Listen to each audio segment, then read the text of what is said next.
అమెరికాలో మీకు ఒక విమానము ఒక మిలిటరీ హెలికాప్టర్ మీకు గగన తలములో అంటే మిడ్ ఎయిర్ కొలిషన్ అంటారు చూసారా. సో అలాంటి ఒక దుర్ఘటన ఇవాళ ప్రపంచాన్నంతా కూడా కలిచివేసే ఒక సంఘటన అని చెప్పాలి. ఎందుకు అంటే ఇప్పుడు చూడండి, డిసెంబర్ 2024లో మాత్రము మీరు గమనిస్తే 8 మేజర్ ప్లేన్ యాక్సిడెంట్స్.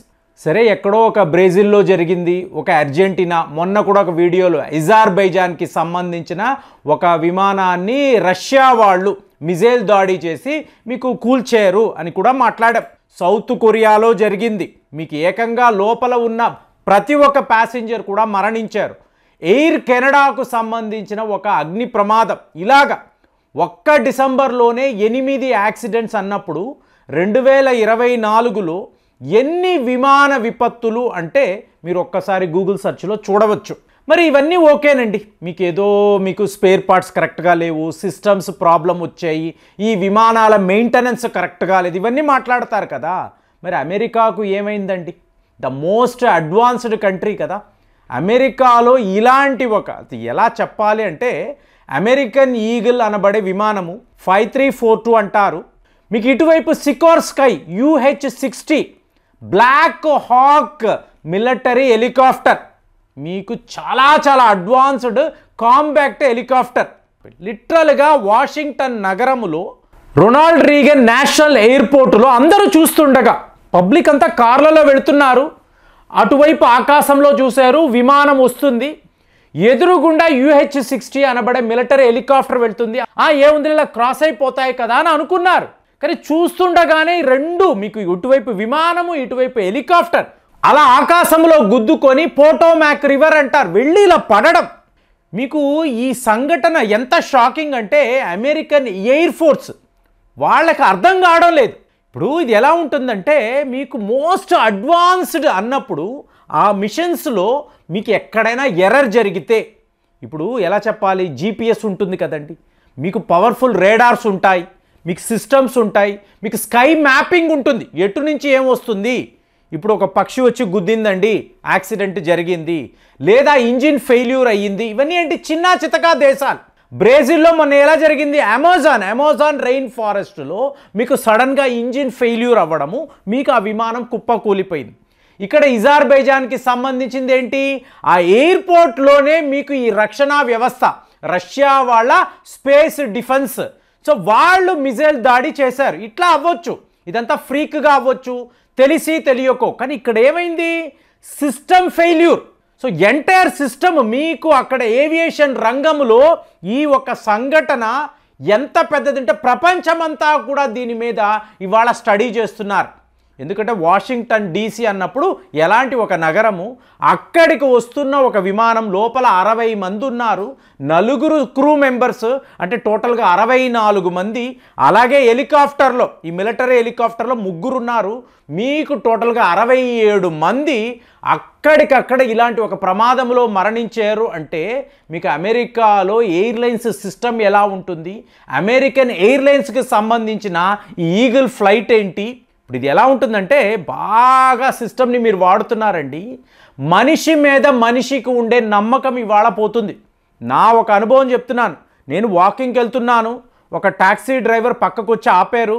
ఏమండి పలానా వాటర్ ట్యాంక్ అని అంటున్నారు, ఇది ఎక్కడ ఉంది అంటే నేను చెప్తున్నాను మా ఇంటి పక్కనే ఉందండి, ముందుకు వెళ్ళి లెఫ్ట్కి వెళ్ళండి మీకు అక్కడ కనిపిస్తుంది అన్నాను. సార్ ఇక్కడ GPSలో రైట్ చూపిస్తుంది సార్ అన్నాడు. బాబు అది మా ఇంటి పక్కనే ఉంది నేను చెప్తున్నాను అంటున్నాను. ఆ వ్యక్తి అలాగే అని చెప్పి వెళ్ళి రైట్కే వెళ్ళాడు. నా మాట మీద అతనికి విలువ లేదు. అక్కడ ఇన్నేళ్ల పాటు ఈయన ఉన్నారు కదా, నథింగ్. అతను ఎక్కడో ఔటర్ రింగ్ రోడ్కి, అంటే సిస్టమ్ అది చెప్పింది అదే కరెక్టు, మనుషులు చెప్పేది నమ్మకూడదు. ఆ పరిస్థితిలో మనం ఉన్నాం. సో మొన్న చూడండి ఫరీద్పూర్ని అంటారు. ఈ ఫరీద్పూర్లో ఒక ఫ్యామిలీ కార్లో వెళుతున్న వాళ్ళు ఈ గూగుల్ మ్యాప్ చూస్తున్నారు, చెప్తుంది క్లియర్గా పలానా బ్రిడ్జ్ వస్తుంది, బ్రిడ్జ్ దాటి మీరు వెళితే మీ డెస్టినేషన్ వస్తుంది అని చెప్పింది. నేరుగా వెళుతున్నారు, పొగ మంచు, ఎదురుగా ఏమీ కనిపించడం లేదు, బ్రిడ్జిని ఎక్కారండి. ఆ బ్రిడ్జ్ అండర్ కన్స్ట్రక్షన్లో ఉంది, అంటే అటువైపు ఇంకా బ్రిడ్జే వాళ్ళు కట్టలేదు. నేరుగా కారు వెళ్ళి అలాగే నదిలో వెళ్ళి పడింది. ఎందుకు, అటువైపు ఇంకా బ్రిడ్జి వీళ్ళు కట్టలేదు. గూగుల్ చెప్పింది, ఎదురుగుండా పొగమంచు, బ్లైండ్గా మేము వెళ్ళిపోయాం. ఇవాళ మహాకుంభమేళాకి వెళ్ళాలన్నప్పుడు మిత్రులు షెడ్యూల్ పంపిస్తారు. మేము 3ంటికి బయలుదేరతాము, 5:30 కల్లా ఇలా సంగమం దగ్గరికి వెళతాము, ఇవన్నీ పెడతారు. మీకు ఫిబ్రవరి నెల ఉత్తరప్రదేశ్లో ఇంకా కూడా పొగమంచు ఎక్కువే ఉంటుంది. 3ంటికి మీరు బయలుదేరారంటే ఎదురుగుండా ఏమీ కనిపించదు. చాలా చాలా జాగ్రత్తగా వెళ్ళాలి, తప్పదు. కానీ మీ జాగ్రత్తలో ఉండాలి.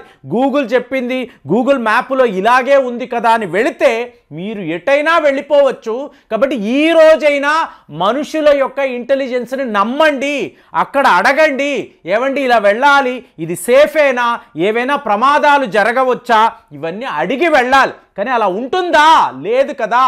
నెక్స్ట్ జనరేషన్ హ్యూమన్ ఇంటెలిజెన్స్ కన్నా ఆర్టిఫిషియల్ ఇంటెలిజెన్స్ను, ఈ సిస్టమ్స్నే నమ్ముతున్నారండి.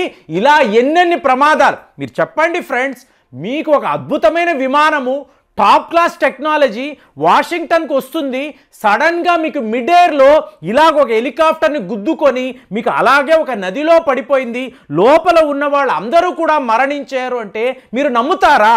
ఆ రేడార్ ఏంటి, మీకు ఆ జీపీఎస్ ఏంటి, మీకు ఆ స్పేస్ మ్యాపింగ్ ఏంటి, ఇన్ని ఉంటాయి కదా. మీకు అక్కడ శాటిలైట్ నుంచి అక్కడ గమనిస్తూ ఉంటారు కదా, ఒక పెద్ద కంట్రోల్ రూమ్ ఉంటుంది కదా. వీళ్ళందరూ ఏం చేస్తున్నారు?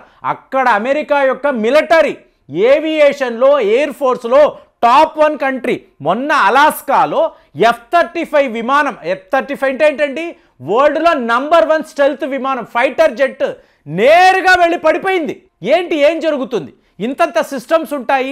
పైలట్ వద్ద ప్రతి ఒక్క రేడార్ ఉంటుంది. ప్రపంచానికి సంబంధించిన మ్యాప్ కూడా వాళ్ళ దగ్గర ఉంటుంది. అయినా కూడా ఇలాంటి ప్రమాదాలు ఏమిటి అంటే ఏంటి? మీరు పూర్తిగా సిస్టమ్స్నే నమ్ముతున్నారు.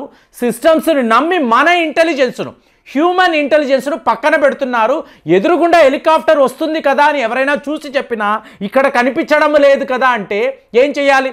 ఇది ఒక రైజింగ్ స్టార్ అనుకున్నారండి. ఎక్కడి నుంచో ఒక నక్షత్రము లాంటిది వచ్చంటే ఒక ఉల్కా అంటాం చూసారా, ఆ ఉల్కా పడుతుందేమో అని అనుకున్నారు. కాదు, అక్కడ ఒక హెలికాప్టర్, ఇక్కడ ఒక విమానము నేరుగా వెళ్ళి గుద్దుకుంటున్నాయి. సో ఆలోచించడానికే ఇది విచిత్రంగా ఉంది, కానీ జరిగింది.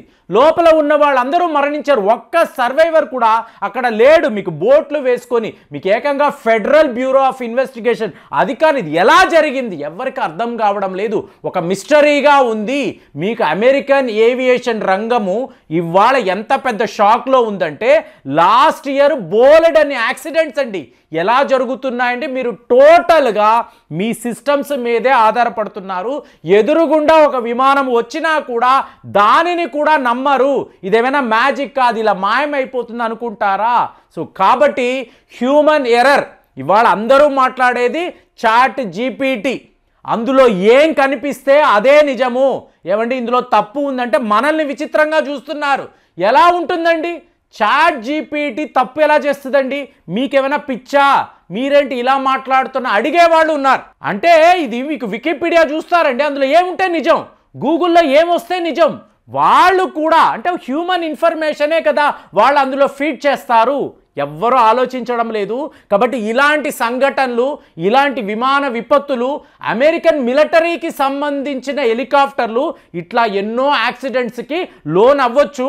డొనాల్డ్ ట్రంప్ గారైతే షాక్ ఆఫ్ ద వరల్డ్ అన్నట్టుగా. ఎందుకంటే make America great again, MEGA అనబడే ఒక ప్రాజెక్టు తీసుకొచ్చాడు. ఆహా మీ అమెరికా ఎంత గ్రేటో చూసారా అని చెప్పి ఇవాళ ఎంతమంది ట్రోల్ చేస్తున్నారు, ఎంతమంది ఆయన ఏడిపిస్తున్నారు. సో ఇదంతా ఆలోచించినప్పుడు వరల్డ్స్ బెస్ట్ కంట్రీ, అక్కడ ఇలాంటి ఒక సంఘటన, దీన్ని మీరు ఎలా చూస్తున్నారు? ఇదైతే నమ్మబుద్ధి వేయడం లేదు, కానీ అక్కడ జరిగిందండి. అక్కడ మనం పేపర్ రిపోర్ట్స్ అనండి, వీడియోస్ అయితే చూపించలేం, యూట్యూబ్ వాళ్ళు ఆపేస్తారు. కానీ అమెరికాలో ఇలాంటి ఒక సంఘటన జరిగింది అంటే ఈరోజు కూడా నమ్మడానికి కష్టంగా ఉంది, కానీ జరిగింది. మరి దీని మీద అసలు మీరేం ఆలోచిస్తున్నారు? మీ అభిప్రాయాలు ఎలా ఉన్నాయి? దయచేసి తెలియచేయండి. మళ్ళీ వచ్చే వీడియోలో కలుద్దాం. జై హింద్.